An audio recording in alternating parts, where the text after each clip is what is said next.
Ole min thlir tu te chi bai kan buk chu tun tum chu Burma Myanmar lam thil thleng lom tak mai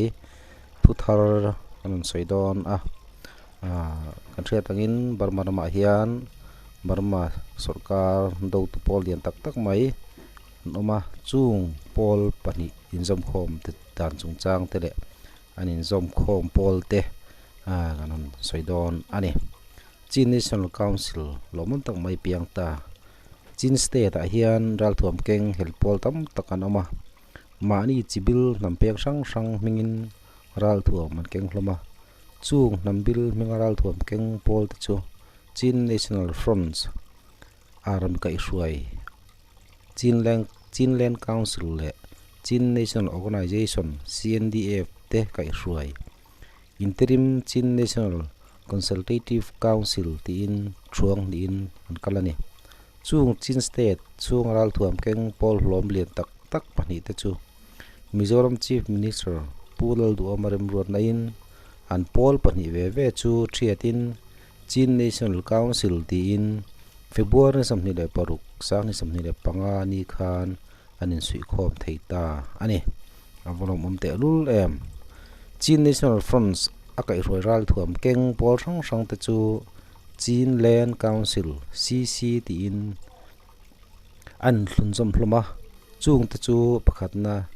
CNF A panina CDF matupi breakthrough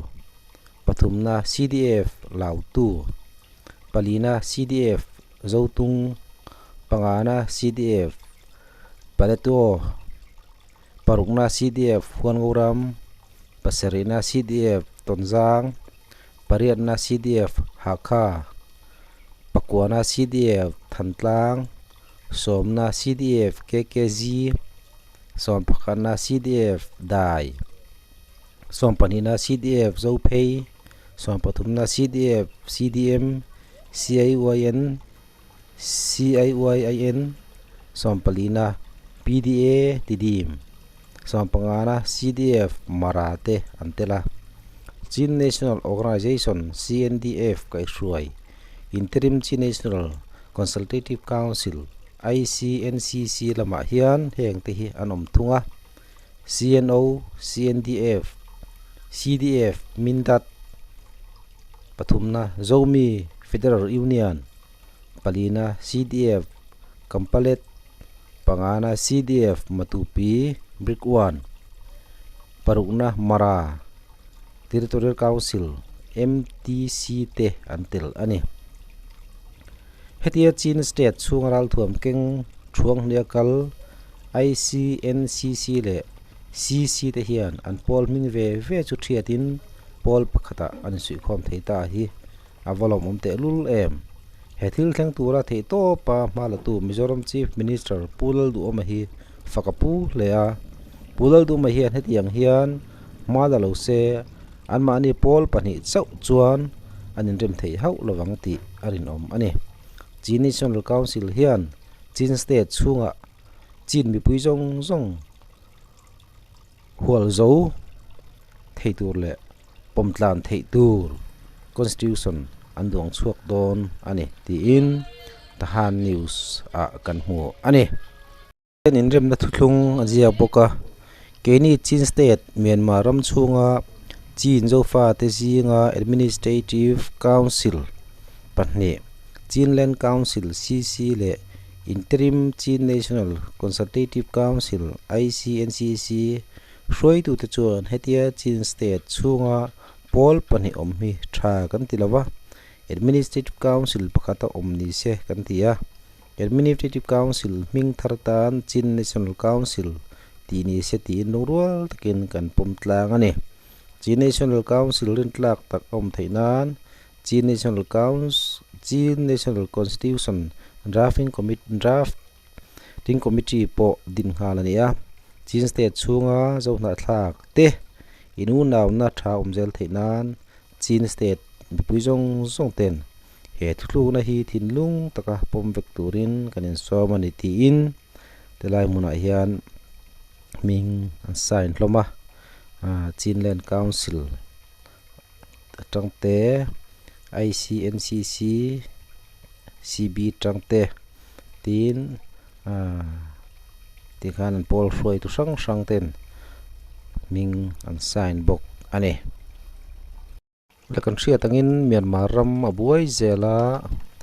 abuai atanga kumli alonita a hemi chung hian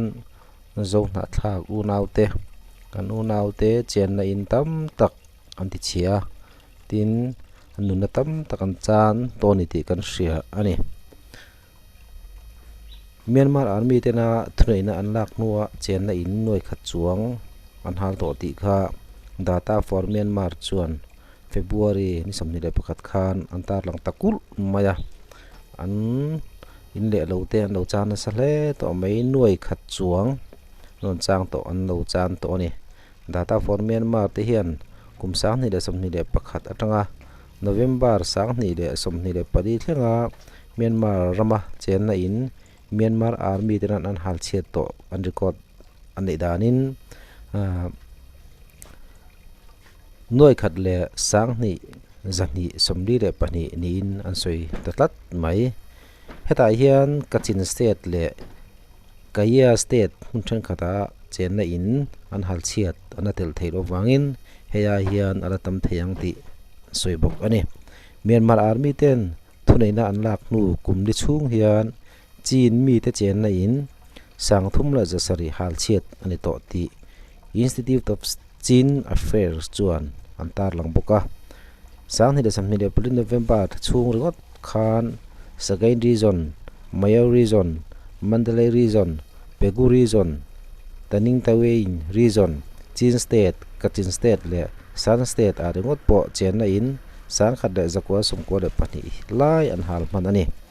chen na in an hal chiat tam na ber chu PDF te chet thlur na hun Sagaing region chunga kan balu chunhla yawo tanse township chunga khosom ni le pathum a ania chen na in zaria somga le chen na in zaria somga an hal chia ani anti Myanmar ampuma Myanmar army ten chen na in an hal chia tamna ber chu Sagaing region ni in za somruk le pakwa ni in data for Myanmar te chuan an tar lang ani ti ani Myanmar army te hian chen na in an hal chia dan chu sang ni le som ni le pakhat kuma in sang ni za le som le pakhat kum sang ni le som ni le pani kuma singli sang ru zare somga le paruk kum sang ni som ni le pathum kuma in singthum sang khat zaruk somthum pathum kum sang ni le som ni le pari kuma in sing ni sang re zaruk somli le pani ani thun tar langa kum sang ni le som ni le pani kum khan khat chung no tin in sing khat zanga somruk le pakhat an hal manani tin an tar lang bokani heng khuwa an hal chet na hun tam ber hi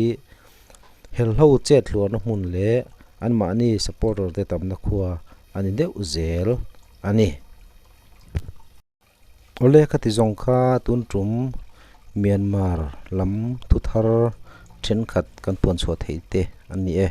min ngai thatu te min thi tu te chunga lom thu kan soye